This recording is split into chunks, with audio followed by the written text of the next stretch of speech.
예, 반갑습니다. 전주시갑 김광수입니다. 많은 이야기들이 됐고, 그렇기 때문에 저는 오늘 몇 가지 문제에 대해서 특별하게 국회에서 답변했던 긴급 현안질문에서 한민구 국방장관이 답변했던 너무 거창하게 생각하고 있지만 사안은 일개 포병 중대에 불과하다. 그리고 거듭된 환경과 건강 등 여러 가지 의구심에 대해서 믿어달라. 왜 군을 못 믿느냐? 군을 못 믿으면 누구를 믿겠냐? 이렇게 반문하셨습니다. 그리고 국무총리께서도 몇 가지 발언하신 부분들에 대해서 지적하면서 말을 시작하도록 하겠습니다. 먼저 한민구 국방장관의 일개 포대 관련 발언에 대해서 말씀드리겠습니다. 7월 14일 오전 열린 국가안전보장회의에서 박근혜 대통령은 사드 배치 과정이 워낙 위중한 국가 안위와 국민 안전이 달린 문제라서 공개적으로 논의하는 것이 쉽지 않다라고 말했습니다. 그런데 어떻게 된 일인지 대통령의 사드 배치와 관련한 위중한 상황 인식과는 달리 한민구 국방장관은 정반대 인식을 하고 있어 놀라움을 감출 수 없습니다.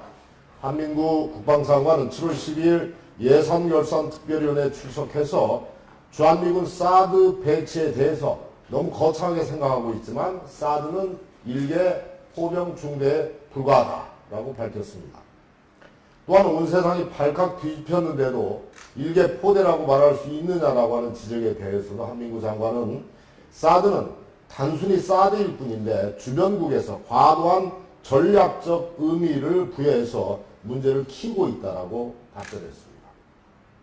한민구 장관의 답변은 국내에 관심이 집중돼 찬반 논쟁이 펼쳐지고 있지만 실상은 국회에 비준 동의조차 받을 필요가 없는 단순한 사안이라는 핑계를 대기 위한 명분 쌓기용 답변인 것 같습니다. 국민적 저항에 의도적으로 의미를 축소하기 위한 궤변입니다. 대수롭지 않은 문제로 호들갑을 떨지 말라고 국민들을 훈계하는 모양새입니다. 참으로 무책임하고 무능하고 독선적인 박근혜 정부의 모습과 너무나 똑같이 닮아 있습니다. 대한민국의 국방장관의 발언임을 감안하면 참으로 안쓰럽기 짝이 없습니다. 그렇다면 사드 배치의 주체이자 통제권을 갖고 있는 미국 국방부의 입장은 무엇인지 살펴보도록 하겠습니다. 2014년 9월에 있었던 로버트 워크 당시 국방부 부장관의 말입니다. 그는 그해 8월 말 한국을 방문해서 사드 문제를 협의하고 워싱턴으로 돌아가서 이 문제로 연설을 한 인물입니다. 그가 말하기를 사드는 전략 자산이다. 이것을 한국으로 이동 배치하는 것은 매우 중요한 국가적 수준의 결정이다라고 말했습니다. 워크는 그러면서 펜타곤 수준이 아니라 대통령 수준의 결정이 있어야 사드 배치가 가능하다고 덧붙였습니다. 이런 입장은 최근에도 거듭 확인되고 있습니다. 미국 국무부는 6월 28일부터 7월 7일까지 있었던 프랭클 로즈 차관의 일본, 한국, 중국 순방의 목적이 전략적 문제를 논의하기 위한 것이라고 밝혔습니다. 여러 가지 정황을 종합해보면 전략적 문제란 바로 사드로 로즈 방안과 사드 결정 사이의 관계를 밝히는 것이 매우 중요한 문제인 것입니다. 사드 배치의 주체이자 통제권을 가지고 있는 미국은 매우 중요한 국가적 수준의 결정이라고 얘기하고 있는데 우리나라의 국방장관은 호들갑 떨 일이 아니라는 인식을 보이고 있습니다. 대한민국 국민들이 무지해서 성주 국민들이 무지해서 호들갑을 떨고 있는 것입니까? 국방장관은 이에 대한 충분한 해명을 내놓아야 할 것입니다. 사드 배치가 미칠 파장에 대해서 몇 가지 짚어보도록 하겠습니다. 사드 배치 문제는 일시적 성격의 문제가 아닙니다. 평택 미군 기지 확장, 강정마을 해군 기지 등의 사례에서 보듯이 사드 부지로 결정된 성주 군민과 중앙정부 사이의 극심한 갈등은 오랫동안 지속될 것입니다. 또한 7월 13일 사드 배치 발표와 2017년 하반기로 예정된 실제 배치까지의 1년여 기간 동안 중국과 러시아는 한미 양국의 결정을 번복시키기 위해서 다양하고도 전방위적인 노력과 압박을 가하겠습니다. 문제는 1년의 시간이 지난다고 해결된 문제가 아니라는 것입니다. 사드가 한국에 배치되면 중국과 러시아는 외교적 경제적 압박뿐만이 아니라 군사적 전략적 대응에 나설 것이 명약환합니다. 자국을 위협하는 무기체계를 바로 앞에 들어놓는데 어느 국가가 가만히 손을 놓고 있겠습니까? 사드 부대를 타겟으로 하는 미사일 부대의 전진 배치, 중러 간의 군사적 협력 강화, 한미 군사 동맹의 강화를 견제하기 위한 북한 핵 보유 사실상의 묵인, 이를 통한 과거 냉전 시대와 같은 북중러 군사 협력 관계 복원 등을 끊임없이 견제해 나가도 긴장을 불러일으킬 것으로 예상됩니다. 최근 북한의 잠수함 발사 탄도미사일 시험 발사에서도 알 수 있듯이 북한은 사드를 비롯한 MD를 무력화시킬 수 있는 다양한 수단 개발에 박차를 가할 것은 뻔한 상황입니다. 여기에 중국과 러시아도 한국에 대한 군사적 대응책을 강구할 것으로 예상되어집니다. 이는 곧 한반도 군비 경쟁에 섬하게 될 것이며 한반도의 최악의 긴장 상황을 만들 수 있는 매우 위험한 결과를 가져올 수 있습니다. 특히 중국은 시진핑 주석까지 나서서 여러 차례 강력한 반대 입장을 표명했습니다. 그만큼 중국은 자국의 사활이 걸린 문제로 인식하고 있으며 강력한 반대 입장을 수차례 표명해왔습니다. 아무런 사회적 합의 없이 정부가 밀실에서 추진한 사드 배치 때문에 대한민국 국로는 분열되고 경제는 요동치고 동북아 정세는 일촉즉발의 위기 상황으로 치닫고 있습니다. 박근혜 대통령께 묻겠습니다. 도대체 사드 배치를 속전속결로 추진하는 저희가 무엇입니까? 국민들의 이해를 구하고 국회 동의 절차를 거칠 수 없는 설명하지 못할 무슨 피치 못할 이유가 따로 있는 것입니까? 꼭 임기 내에 반드시 배치해야 될 불가피한 이유가 있는 것입니까? 대통령 말대로 국가 안보의 소중함은 아무리 강조해도 지나치지 않고 국가와 국민에게 위중한 문제입니다. 그렇기 때문에 지금이라도 당당히 국회 비준 동의안을 제출하고 국민적 합의 절차에 나설 것을 강력히 촉구합니다. 다음은 거듭된 의구심에 대해서 한민구 국방장관께서 믿어달라. 왜 군을 못 믿느냐? 군을 못 믿는다면 누구를 믿느냐고 반문하셨습니다. 그리고 믿음이 없기 때문에 나오는 여러 가지 괴담에 대해서 엄중 대처하겠다고 말했습니다. 또 외부 세력을 언급했습니다.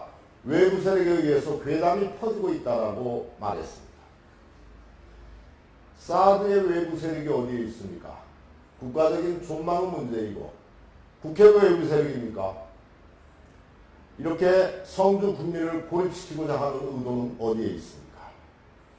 먼저 군을 못 믿겠다, 못 믿냐고 하셨으니까 국방 문제 한번 보겠습니다. 그동안에 방산비리, 국방비리 셀 수도 없었습니다. 국방부 장관 이상훈 전 국방부 장관, 이종구 전 국방부 장관 구속됐습니다. 이양호 전 국방부 장관 구속됐습니다. 김상태 전 공군 참모총장, 해군 참모총장 모두 구속됐습니다. 1993년 율곡사업 비리로 이상훈, 이종구 전 국방부 장관 등 군 수뇌부 구속됐고 3년 뒤 경 전투 헬기 사업과 관련해서 이양호 전 국방부 장관 등 수억 원대의 뇌물수수가 드러났습니다. 2011년 김상태 전 공군 참모총장 등이 후배 현역 장교들로부터 공군 전력 증강 사업 관련 기밀을 빼내서 지금 문제가 되고 있는 로키드 마틴 등 해외 군수 업체에 전달한 혐의로 구속되었습니다. 2013년에는 군수품 생산 업체들이 부품의 시험 분석 성적서 255건을 위조한 사건이 드러나서 국가적인 물의를 빚었습니다. 2015년 방산비리 특별감사단 활동을 통해서 부실한 방위사업 관리, 무기 성능 부족, 방산업체 특혜 제공, 방만한 방산제도 운영 등 다양한 유형의 방산 비리를 확인한 바 있습니다.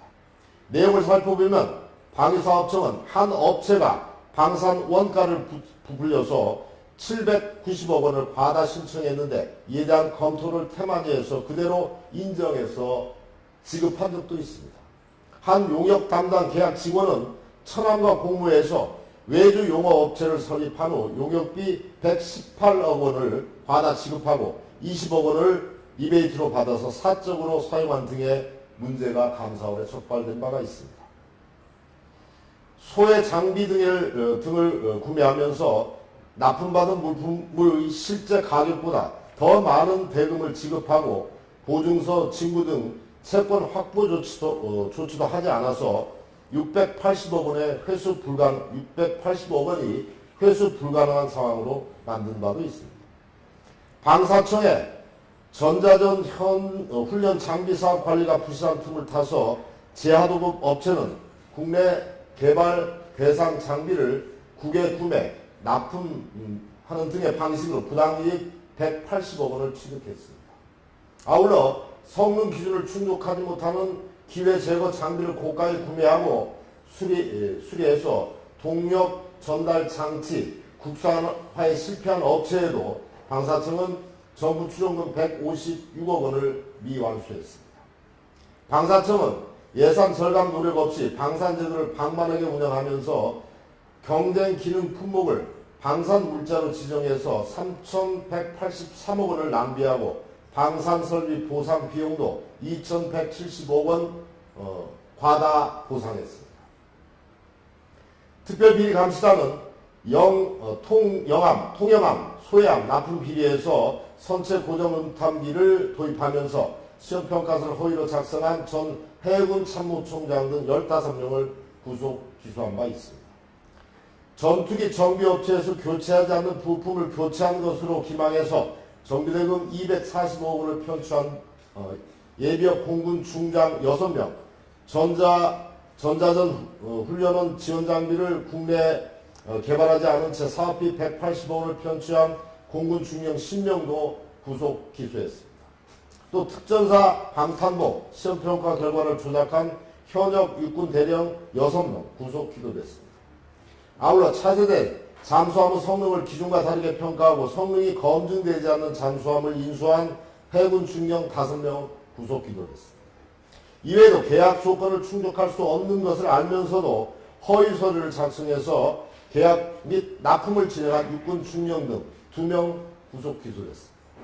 감사원은 방위사업 비리 합동수사단에 수사자료 33건 91명의 범죄 혐의를 제공했고 합동수사단은 이를 토대로 43명을 기소했다고 덧붙였습니다.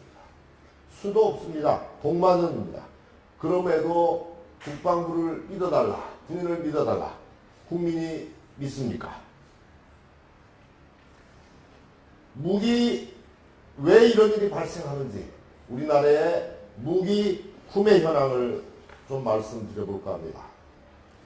미국 일간지 뉴욕타임즈는 26일 미국 의회 조사국이 발간한 연례 보고서를 인용해서 우리나라가 2014년에 78억 달러, 약 9조 1,300억 원 규모의 무기 구매 계약을 체결해서 세계에서 무기 구입에 가장 많은 돈을 쓰는 나라가 됐다고 보도했습니다. 우리나라는 미 의회 조사국이 2012년 발표한 2008년에서 2011년 세계 무기 수입 계약액 순위에서 사우디아라비아, 인도, 아랍에미리트, 브라질, 이집트, 베네수엘라, 이라크, 대만, 이스라엘 이어서 10위였고 스톡홀름 국제평화문제연구소가 집계한 2009년 2000에서 2013년 무기 수입국 순위에서는 인도, 중국, 파키스탄, 아랍에미레이트, 사우디아라비아, 미국, 호주에 이어서 8위였습니다. 2007년에서 2011년 5년간 집계한 무기 수입국 순위에서는 우리나라가 인도에 의해서 2위를 기록했었습니다. 우리나라 방위사업적 관계자는 지난해 사업 규모가 큰 F-35 전투기와 장거리 고고도 무인 정찰기 글로벌 호크 도입 계약 등이 이루어져서 무기 수입액이 많았고 미국제 무기 수입 비중도 높았다고 밝힌 바 있습니다. 지난해 공군 차기 전투기 사업으로 미 로키드 마틴사의 F-35 스텔스 전투기 40대가 7조 3,418억 원에, 미 노스톱 그루먼사의 글로벌 호크 장거리 고고도 무인 정찰기 4대가 8,800억 원에 각각 도입 계약이 이루어지기도 했습니다. 이렇게 세계적으로 무기를 팔아먹는 뒤에는 군산복합체가 있습니다. 일명 군산복합체의 문제는 대단히 중요한 문제일 것입니다. 자본은 이익수단을 위해서는 물불을 가리지 않습니다. 미국의 총기 사용의 예를 들면 잘 이해하실 수 있을 것입니다. 그렇게 많은 사고가 일어나고 그렇게 많은 문제점이 발생함에도 불구하고 미국에서 총기 근절은 되지 않고 있습니다. 그 뒤에는 군산복합체의 이익 실현이 있습니다. 정부의 국방비 지출에 깊이 관여하는 군부나 군수 사업체인 민간 기업 또는 정치가들이 각각의 이익을 위해서 유무형의 제의를 하고 언론계도 참가하여 국방 지출 증대를 도모함으로써 이익을 챙기는 사회적 유착 세력을 우리는 보통 방산업체라고 이야기합니다. 군산복합체란 용어는 아이젠하워 대통령이 1961년 1월 17일 퇴임 연설에서 처음 사용했습니다. 아이젠하워 대통령의 말에 따르면 미국의 민주주의는 새로운 거대하고 음험한 세력의 위협을 받고 있다. 그것은 바로 군산복합체라고도 할 수 있는 위험이다. 라고 말했습니다. 군산복합체는 세계 원자력 발전은 물론 무기 판매 사업, 석유, 식량, 철도, 전기, 통신, 철강, 컴퓨터, 인터넷, 언론, 금융, 영화, 스포츠, 대학에 이르기까지 깊숙이 개입해서 백악관과 군부, 정부기관 뒤에서 움직이는 거대 자본입니다. 군산복합체의 지원을 받아서 대통령이 된 린든 존슨은 통킹만 사건을 조작해서 베트남 전쟁을 시작하게 된 것은 잘 알려진 사실입니다. 통킹만 사건이라는 것은 1964년 8월 2일 미국 국방부가 베트남 동쪽 통킹만 공해상에 추계 중이던 미 해군 7함대 소속 구축함 매독수함이 북베트남 해군 어뢰정에 공격을 받았다고 발표함으로써 발생했습니다. 하지만 당시 북베트남 정부는 이를 전면 부인했고 매독수함이 북베트남 영해 내에서 북베트남 해군 어뢰정을 선제 공격했다고 반박했던 사건입니다. 미 대통령 린든 존슨은 이 사건을 계기로 이른바 통킹만 결의안을 의회에 제출했고 8월 7일 상하원은 이 결의안을 통과시켰습니다. 통킹만 결의안의 주된 내용은 미국 군대에 대한 어떠한 무장 공격도 격퇴하고 더 이상의 침략을 방지하기 위해서 군 통수권자인 대통령이 취하는 모든 조치를 승인하고 지지한다는 것을 주된 내용으로 되어 있습니다. 이것이 사실은 베트남 전쟁을 승인한 것이라고 볼 수가 있습니다. 전쟁으로 200만 명의 베트남인이 죽었고 5만 8천 명의 미군이 죽었습니다. 그리고 5천여 명의 한국군이 목숨을 잃은 전쟁의 시작이었습니다. 1971년 뉴욕타임즈는 미 국방성의 비밀 보고서인 펜타곤 페이퍼를 입수해서 통킹만 사건이 조작되었음을 처음으로 폭로했습니다. 뉴욕타임즈는 미 국가안보국의 공개 보고서를 인용해서 통킹만 사건 당시 아무 일도 일어나지 않았다는 결론을 내렸습니다. 또 이 보고서는 당시 북베트남군의 공격은 없었으며 미 구축함의 위치도 모르고 있었다고 단정하고 있습니다.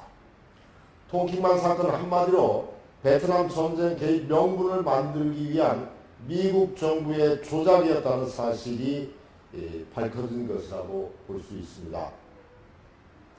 아이젠하워 대통령이 거대한 음험하고 거대한 자본 음모가 도사리고 있었다라고 하는 말을 증명하고 있는 것입니다.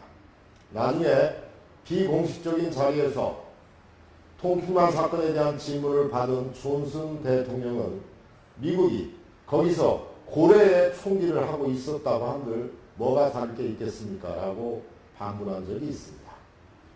존슨 대통령은 실제 미군에 대한 공격이 없었다는 사실을 잘 알고 있었던 것입니다.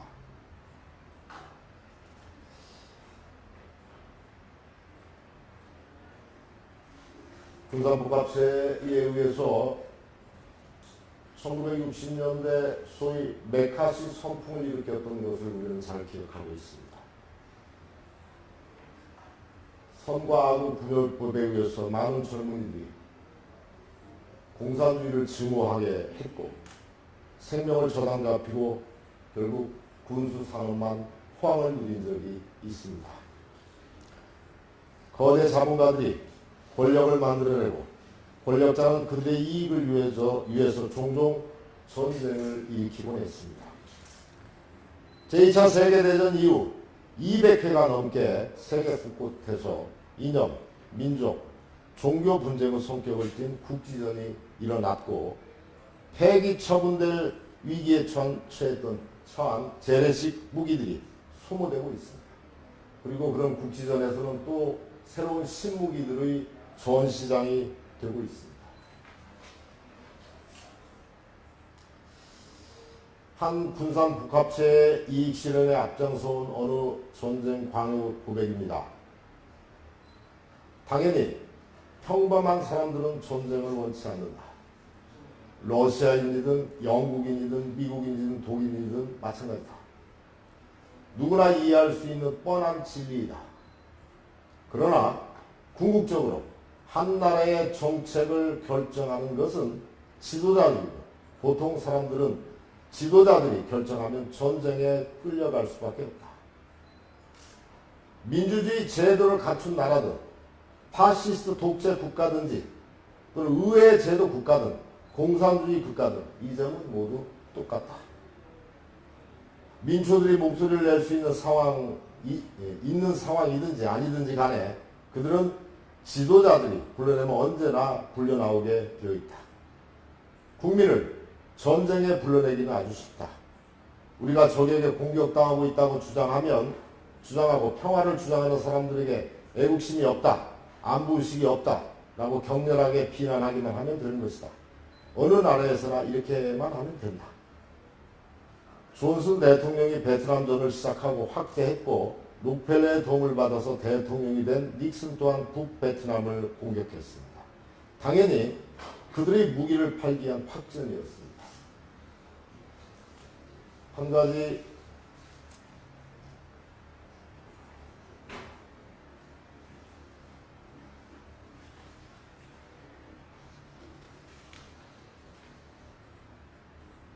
국무총리의 발언 한 가지만 더 말씀드리도록 하겠습니다.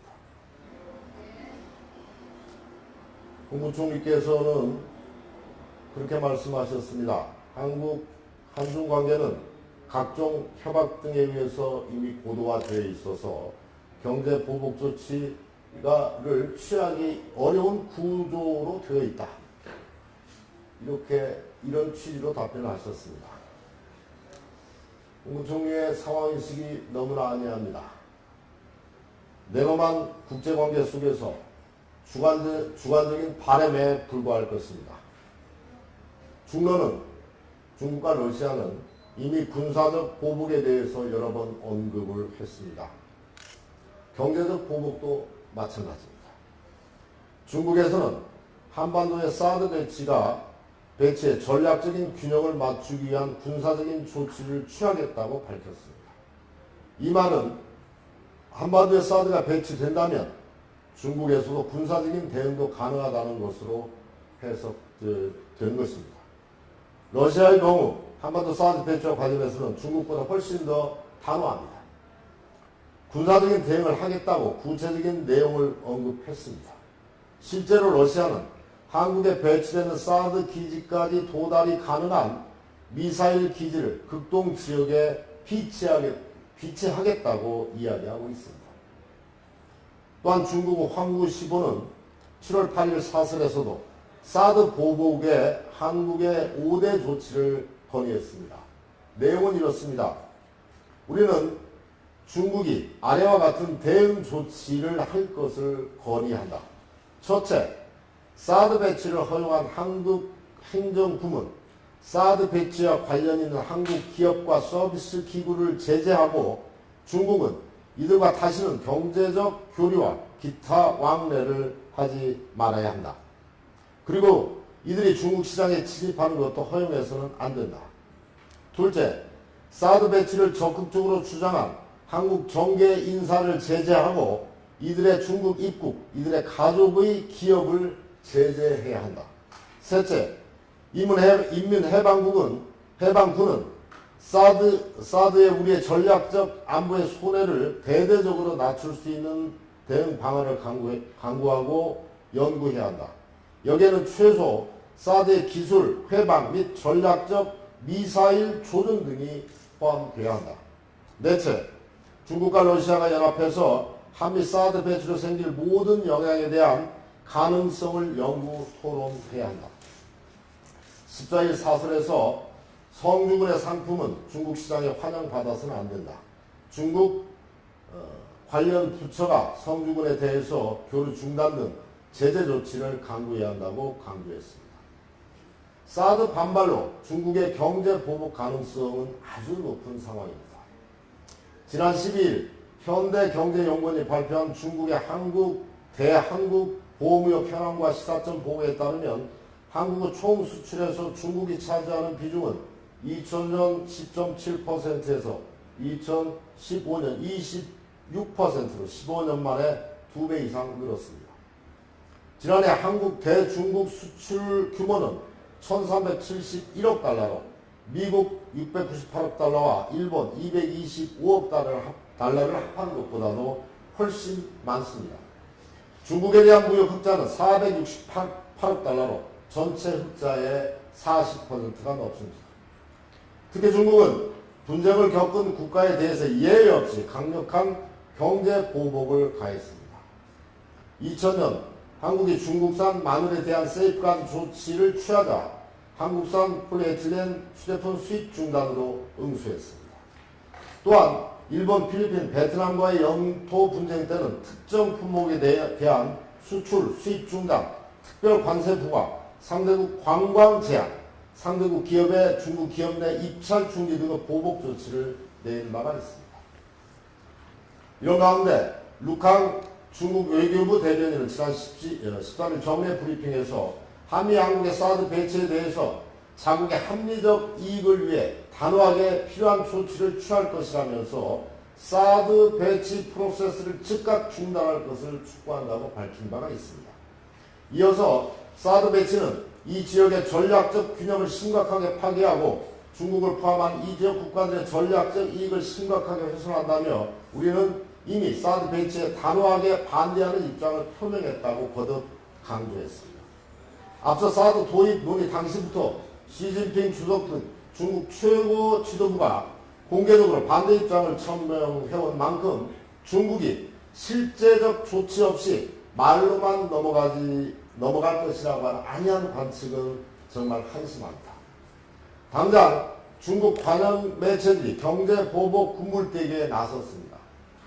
중국 중앙방송, 신화통신, 인민일보, 환구 15 등은 한국의 사드 도입 결정에 대해서 어리석은 결정, 한중 관계 크게 훼손, 강력한 경제 보복 등 기사를 쏟아내고 있습니다.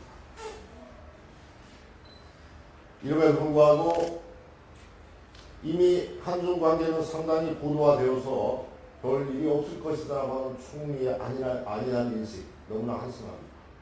그리고 중국이 구체적인 조치를 취하지 않더라도 지난번 중국 네티즌들이 KFC, 맥도날드나 미국의 아이폰에 대해서 벌이는 불매운동을 우리는 생생히 기억하고 있습니다. 중국이 정부 차원의 어떤 조치를 취하지 않더라도 한국 상품에 대한 불매운동 그리고 한국 입국하는 관광객에 대한 불입국 이 부분들은 온라인상에서 내치진에 의해서 이미 하나의 흐름으로 형성될 것이라고 하는 것은 명확할 것입니다. 이름에도 불구하고 이렇게 안이한 태도를 보이는 총리는 어느 나라 총리인 것입니까? 이제 맺도록 하겠습니다. 사드 배치가 북한의 비핵화를 위한 것이 아니라 중국을 겨냥한 미국의 전략이다. 그리고 사드 배치로 인해서 한국 미사일 방어 체제가 미국 미사일 방어 체제에 종속돼서 통제당할 것이다. 이것이 전문가들의 일반적인 견해입니다. 사드 한국 배치가 초래할 후폭풍은 실로 엄중합니다. 동북아의 전략적 안정과 지역 안정이 와해되고 신냉전 체제가 들어섬으로써 영내 핵 대결과 군비 경쟁이 격화되고 지역의 평화가 파괴되며 남북 분단이 한층 포착화되어질 것입니다. 또한 격화되는 지역 대결 속에서 자유의 한반도 재침탈 기회가 확대되어지고 여기에 가속도가 붙게 될 수가 있습니다. 사드 배치 지역 주민들의 일상적인 삶도 큰 타격을 받게 될 것입니다. 한마디로 국가와 민족의 장래와 사드 배치 지역 주민들의 삶은 그야말로 재앙을 맞게 될 것입니다. 고영대 평화통일연구소 상임위원이 오마이뉴스에 기고한 기고문에 따르면 사드로는 북한의 핵미사일을 방어할 수 없으며 한국의 미국 MDA의 전면 참여를 가져오고 사드 한국 배치가 대북용이 아니라 대중국용으로 동북아에서 절대 우위를 점하려는 미국의 패권 군사 전략을 배경으로 하고 있다. 사드 한국 배치로 구축될 미일 주도의 동북아 MD 및 군사 동맹의 하위 파트너로서 한국이 일본의 집단 자위권 행사를 뒷받침해주고 이 과정 속에서 대일 군사적 종속에 빠져들 수 있는 가능성이 있다. 이렇게 언급했습니다. 이처럼 사드는 일개 호대 중대를 한국에 건설하는 것이 아니고 국가적인 전망이 걸린 중요한 문제입니다. 따라서 지금이라도 즉각 정부는 국민들의 의사를 대변하는 국회에서 반드시 비준 동의를 얻을 것을 강력히 촉구합니다. 고맙습니다. 감사합니다. 네, 전국 전주시가 김광수 의원이 발언 감사하게